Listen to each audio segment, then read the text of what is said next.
Njohjet nuk vinë vetë vetiu. Njohjet do të punojmë gjithë bashku me qëllim që t'ja arrijmë. Çka ka rëndësi kjo kur erdhen? Është e rëndësishme që erdhen, edhe është e rëndësishme që erdhen gjatë këtij mandati qeveritar, edhe është e rëndësishme që kanë punuar dhe ky është një shembull i mirë, që kur punojnë shumë segmente institucionale me njëri tjetrin, atëherë ne gjithmonë fitojmë edhe gjithmonë dalim fitues.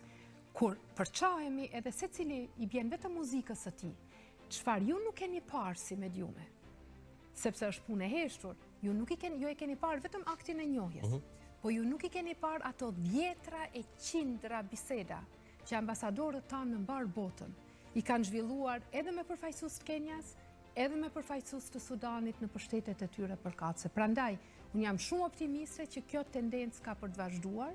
Kemi informacione konkrete që mund të ketë rezultate të reja, të cilat vinë si kurorëzim i një pune të përbashkët dhe pune kolosale.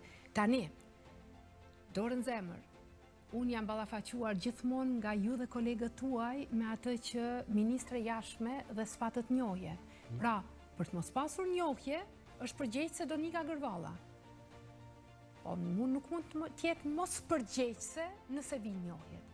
Pra, ose varet edhe nga ministri jashtëm, ose nuk varet fare nga ministri jashtëm asnjë rast. Meritë dhe juaj. Jam shumë e lumtur.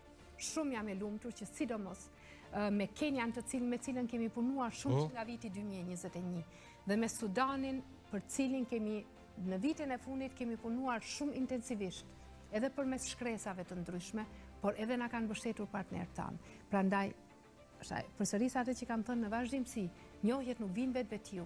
Njohjet do të punojmë gjithë bashku me qëllim që t'ja arrijmë.